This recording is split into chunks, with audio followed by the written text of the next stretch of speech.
En la carretera austral de Chile, donde las montañas se encuentran con el mar y la naturaleza se despliega en toda su magnitud, existe un río cuyo curso es mucho más que agua que fluye.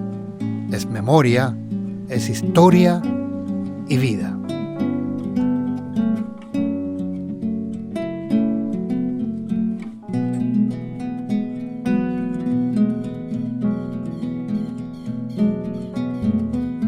El río Cisne, que serpentea por la comuna de Gualeguay, es un testigo silente de generaciones, guardián de historias olvidadas, de secretos del pasado y del presente que aún resuenan en sus aguas. A lo largo de su recorrido, este río ha sido testigo de transformaciones, de encuentros y desencuentros, de épocas de esplendor y de vulnerabilidad. Su cauce guarda no solo el flujo constante de sus aguas, sino también la memoria de quienes han vivido con él, de las criaturas que en él habitan y de las comunidades que han dependido de su fuerza y generosidad. Hoy, el río Cisne se enfrenta a un desafío crucial: su preservación, su ecosistema, tan vital para la biodiversidad de una parte importante de Gualeguay, necesita nuestra atención. Cada rincón de su cauce es una parte fundamental del tejido de vida que, sin él, podría desvanecerse. Es hora de detenernos, de escuchar lo que el río tiene que decirnos y de entender que su futuro está indisolublemente ligado al nuestro. Me presento, mi nombre es Fernanda Soto, soy bióloga marina, soy oriunda del sector Cerro La Silla. Nos encontramos aquí en el río Cisne, que es un río costero que conecta tanto la zona continental con la zona, en este caso, costera, donde su conectividad da origen a estos humedales costeros o humedal Gualeguay, que es donde también nos encontramos en estos momentos. Bueno, la importancia que tiene el río Cisne en sí es que es el principal río aportante que tiene este humedal. ¿Y a qué me refiero con que es un río aportante? Que es un río que está transportando nutrientes, está transportando sedimentos, está transportando materia orgánica y otros organismos desde sus nacientes hasta su desembocadura. ¿Y por qué es importante también cuidar este río? Porque, como si bien dije, todos estos conceptos en su conjunto generan una dinámica para poder mantener este ecosistema en equilibrio. Es que este río específicamente es el principal sustento alimenticio de la base de la red trófica que se genera en estos ecosistemas. Y a su vez, cualquier impacto que se genere en la superficie del río, ya sea desde su cuenca hasta la desembocadura, va a tener una repercusión sí o sí en las zonas costeras, ya sea generando un impacto negativo tanto no solamente en la biodiversidad, en la gran biodiversidad que genera este ecosistema, sino también a las comunidades que se benefician de este humedal costero. ¿Por qué? Porque todos estos nutrientes que están llegando a las desembocaduras o son utilizados por moluscos, que son unos organismos filtradores que se alimentan directamente de estas microalgas, que son la base de la red trófica específicamente, generando así, obviamente, no un impacto tanto a nivel de ecosistema, sino que a las comunidades, como le decía, de humanos que se encuentran en torno a esto. Cuénteme, no sé, bueno, usted que igual tiene ya años dentro de lo que es el rubro y también el conocimiento de aquí del sector, ¿ha notado como alguna diferencia en la cantidad de mariscos que se extraen o no? Sí, ¿Ahora? sí, porque ahora hay menos mariscos. Ya. Sí, porque hay hace años atrás, cuando hubo lo que era la carretera que hicieron, la carretera arriba, Ruta 7, ¿cierto? Sí, la Ruta 7. Ya, esa carretera lo hicieron y las maquinarias se metieron al río. Ah, ya. Sí, al río Cisne. Ah, ok. Y todo ese movimiento que hicieron bajó para abajo, pues. Claro. Y se armó más o menos, será de un medio metro de barro. Ya. De donde estaban los mariscos hacia arriba era barro. Y ahí hubo mucha mortandad de mariscos, pues. Ah, porque ya. uno escarbaba y estaba toda la pudrición ahí abajo. Ah, o sea que después de esa intervención que hubo en el río, se notó harto Sí. el marisco muerto. Sí, muerto. Sí, y Ya. ahora igual el río ya no respeta el cauce que tenía antes, pues. Bueno, que ahora lo dejaron directo, así que se baja con mucha y va destruyendo mucho lo que es abajo, en el desemboque. Claro, Porque antes era siempre el río tenía su vuelta que hacía, entiendo. pero ahora ya no, pues. Ahora pasa, se va nomás los montones de arena y todo eso que Ah, lleva ya. con todo lo que es Siempre me trajo la pesca. Llegando acá, a la comuna de Gualeguay, ver los ríos, inmediatamente empecé a practicar la pesca. Y después, como ya me radiqué en el Cisne, acá en Baral, y el río cercano al domicilio, entonces sí, pues desde el año 1994, más o menos, empecé a practicar pesca en el río Cisne, preferentemente porque era el más cercano. Claro. Y cuéntanos más o menos como las especies que de repente uno puede encontrar acá, si es muy abundante o no. Bueno, la especie nativa, propiamente tal, es el salmón fario, o la trucha fario que le llaman, ¿cierto? Que tiene las pintas rojas. En un comienzo era prácticamente la única especie que había en este río, Ya. y de grandes dimensiones. ¿De qué tipo de dimensiones más o menos? No sé, pues, yo creo que más de medio metro, algunos entre 4, 5 a 8 kilos. Ah, gigante. Claro, después ya cuando se instalaron las pisciculturas empezó a ingresar, bueno, la trucha arcoíris, que también había nativa, pero muy en escasa cantidad, y después ya el salmón salar, el chinook y el salmón cojo, empezaron a invadir los ríos. Por lo tanto, la especie fario, la nativa, empezó a disminuir su número drásticamente. Ahora son de muy pequeño tamaño las que se pueden encontrar, las cuales hay que devolverlas, digamos, porque están, digamos, en peligro de extinción en este río. Ah, ya. Sí, porque son lentas y para el depredador es fácil comerlo. Claro. En este caso la especie que ha sido como introducida, por así decirlo, por la industria, como que predomina dentro de lo que es Sí, ahora la sí. cadena alimenticia. Sí, ahora. Sí, ahora ellas son las que mandan en los ríos. Claro. Sí. Bueno, se ha notado bastante entonces después de todos esos largos años que ha estado acá. Claro, bueno, hay varios factores. De hecho, la pesca en este río era mucho más abundante antes que se intervenga el río. O sea, una de digamos, los principales problemas que existieron fue la intervención, el trabajo de maquinaria en la parte de las embocaduras, incluso bastante más arriba también, en la cual alteraron todo el hábitat de las especies. Y de tal forma que también, al alterar el hábitat, también alteraron los lugares de descanso que ellos tenían cuando las especies iban a tener, digamos, su reproducción, en la época de reproducción que va a fines de abril hasta noviembre para algunas especies. Entonces ese fue un factor importante que alteró parte del hábitat acuático. Lo otro es que, bueno, la pesca ha sido importante aquí en este río, en la recreativa. Gente de muchos sectores la ha practicado y la practican, como yo la practico también, como digo, como entretención. Pero es importante cuidar las especies. Ahora, las especies invasoras, que son depredadoras, sí afectan el hábitat, pero también tienen su proceso de reproducción que habría que tratar de respetar. La idea o el consejo es evitar, por ejemplo, la pesca con arpón, la pesca con redes o con maletero, que le llaman en general, porque dejan a muchos peces heridos, ¿cierto?, que después mueren, digamos, en forma bastante cruel. Evitar eso, pescar con responsabilidad y tratar de cuidar lo que tenemos, porque si no devolvemos las especies pequeñas, digamos, a futuro la pesca va a ser muy mala, no va a haber muchas especies porque no se va a respetar principalmente el tamaño. Cuando hablamos de la importancia de preservar el río Cisne, lo hacemos no solo por su rol vital en el ecosistema de Gualeguay, sino también por el profundo respeto que debemos a la historia que sus aguas han tejido a lo largo de los años.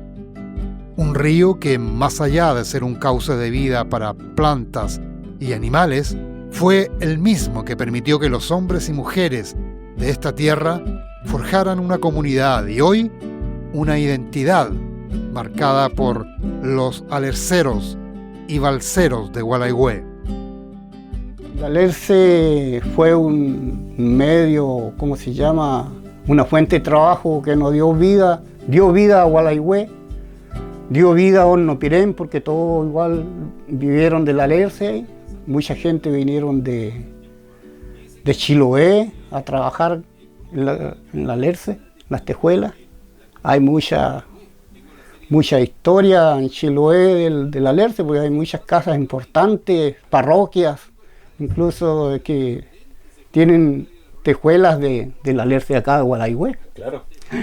Cuénteme un poquito cómo era el proceso de hacer la tejuela, cómo empezaban en realidad. La tejuela empezábamos volteando el palo, Ya. agotándolo con la hacha, se echaba un día entero para agotar un palo. Al otro día lo cortábamos y de ahí lo partíamos, combo y cuña de tepú y todo a hacha, porque nunca, ni conocíamos una moto. Claro. Nadie tenía una moto. Y empezamos así. Y era una tejuela que se hacía de 2 varas, no esa tejuela cortita que se hace ahora. ¿Cuánto era la medida más o menos de antigua? La tabla de 2 varas se llamaba antes, de 60 pulgadas. 60 pulgadas. Sí, 60 pulgadas. Después de que volteaban el palo, ¿cierto? Lo cortábamos. Lo cortaban. Nos cortábamos hacha, de ahí hacíamos combo y cuña de tepú, que se lo llamaba, y lo ¿Cómo partí. el combo y cuña de tepú? ¿A qué se refiere con eso? Es el combo para golpear al hacha. Ah, ya. Sí, para golpear al hacha se hacía una cuña de tepú, y golpeaba con ese palo, Ya. con un combo que le llamamos nosotros. ¿Y formaban una especie como de pollo o algo así para cortarla, para hacer la tejuela o no? Sí, se cuadraba, Se cuadraba. hacía unos cuartones, cuadraba y de ahí se partía. Ese cuartón llegaba, lo ponía, por ejemplo, le atravesaba un palito y se ponía medio paradito. Y con el hacha, con un combito chico, tú llegabas, le ponías el hacha y le pegabas encima del hacha. Y así le iba haciendo. Ya una vez de eso, se sacaba, se hacía un banco con cualquier madera, un banquito así, un palo labrado nomás. Y una cosita, un talón al lado atrás donde firmaba la tejuela para que no resbale. Y llegaba y se le pasaba el cuchillón. Sí. Después de eso empezaba a hacía rancha uno con las mismas. Y si en el día no alcanzaban a hacer una rancha, alcanzábamos a hacer una rancha con esa tijuela, dormíamos afuera. Hasta el otro día que hacíamos tijuelas, con esas mismas hacíamos y lo secábamos en la noche. Se llamaban las trabas, se trababa la tijuela. Después de eso se conducía al río y se balseaba después de eso se balseaba. Cargabas tu viaje, amarrado con lacitos de cuero, de vacuno, y lo bajaba al río. Claro. Ya, una vez que ya tenía las tejuelas, al otro día tú bajaste 2 palitos, o un palito así que le decíamos los yugos, Ya. bien labraditos, tu vara o 2 para afirmarte en el río, tus lazos remojados para construir la balsa. Llegaba, ponía 2 varones a la orilla del río, uno arriba, otro abajo, y afirmaba ahí, construía tu balsa. Iba haciéndolo por trozos. Y ahí lo ibas amarrando, Y después, cuando ya tenía uno y tenía el otro, lo botaba al río y lo anexaba a los dos. Lo juntaba ahí. Dejaba tomado tu jarro de café o tus mates, ¿no? Y te mandaba. Ellos, con su valentía y destreza, no solo surcaron sus aguas en busca del sustento, sino que, al hacerlo, construyeron la historia de Gualeguay. El mismo río que transportaba las tejuelas de Alerce a través de sus aguas turbulentas fue testigo de sus sacrificios, sus logros y también de pérdidas fatales. Tenía 9 años, me acuerdo yo cuando yo me fui a Santiago, tenía 9 años. El golpe de Estado fue en 1963, yo tenía 11 años cuando de ahí me regresé para acá. Y ahí yo vi todo eso. Pero yo de antes, 9 años, ya cuando mis tíos trabajaban en la Alerce, yo ya sabía cómo era la Alerce ahora. Había llegado todo mojado, con hambre, se iban los días lunes, volvían los días sábados, vaciando, hasta que hacían sus bases. Ellos bajaban a esa hora. ¿Cuánto tiempo se iban arriba a la cordillera? Una semana y una tarde. Una semana. Sí, pues. Y echaban aquí como 5 horas para arriba para llegar. Ah, ya. Y ahí mi mamá con sus panes, todas las semanas haciendo sus panes para que ellos tengan por la semana. ¿Cuáles eran los principales víveres que llevaban ellos para comer arriba? Llevaban harina, llevaban pan, fideitos, unas cuantas papas, aceititos, todas esas cuestiones, esos aceites los arreglaban con pimentón, me acuerdo, y los llevan todo listito, cosas que de arriba lleguen más y lo pongan en la olla. Claro. Los llevan todo listo, su aceite con pimentón, le hacían ellos sus frasquitos, sus tarritos que llevaban para arriba. Y todo eso, pues tenían que llevar todo para que puedan cocinar arriba. Pues. Claro. Sus papas y se iban con sus cargas, hacían mochila atrás, adelante, y con sus cargas vamos caminando 5 horas. Claro. Y para que tengan para la semana de comer tenían que llevar harto. Claro, había que llevar harto. Tenían que llevar harina igual porque si no se le ponía duro el pan y hacían tortillas de rescoldo, decían allá. Ah, ya. Porque ahí hacían puras ranchas, vivían. Pues. Claro. Tenían ranchas de puras tablas y ahí tenían sus juegos y ahí hacían sus panes cuando llevaban harina. Claro. Así Ahí que, el fogón. sí, pues su fogón. Ahí hacían sus panes ellos para que le aguanten para la semana. Y de repente cuando no lo alcanzaba, de repente los vi y le bajaba los días viernes. Y los días sábados era de todos los ríos llenos de balsas. Lleno esto.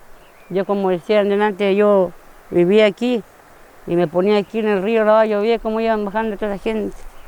Y de repente el río cuando estaba lleno. Y aquí cuando vino, me acuerdo cuando murió mi tío, yo tendría 8 años, 7 años, me acuerdo, sí, todas las veces. Cuánta gente que nos murió aquí en el río. ¿Y él, su tío, cómo se llamaba? Sergio Juay. Sergio Juay. ¿Y Sí, él cómo falleció? ¿Cómo fue el...? Él estaba haciendo su servicio. Y vino una semana de permiso porque después aquí le dejé contratado. Así que en esa semana que tuve él de permiso, le dijo mi tío, vamos, te invito, vamos para arriba a Alerce, le dijo, para que vayas en las monedas, para que así lleves más plata. Claro. Y ya le dijo él. Así que se fueron para arriba a Alerce. Ya el día sábado, cuando bajaron ya llegaron con la noticia que él se pasó a quedar en el río. 3 meses estuvo en el agua. 3 meses. 3 meses. Pero lo encontraron. Y después lo encontraron ahí abajo en esa esquina ahí, donde en Coyway, ahí estaba prendido. Y de ahí cuando llegaron días de sábado bajaron todas las balsas, yo me acuerdo, bajaron todas las balsas y se pusieron el tiempo era huella para acá nomás, pues no era camino, pues, eran puras huellas que habían. Así que de ahí pusieron toda esa cuestión que hay, ese piedrero, los que lo hallaron primero pasaron a poner cruz de pura Alerce hicieron. Y de ahí le pararon todas las otras balsas acá, dijeron, todas se amontonaron todas acá y ahí pasaron al otro cuerpo. Fue terrible porque yo era la engreída de él. Pues. Claro.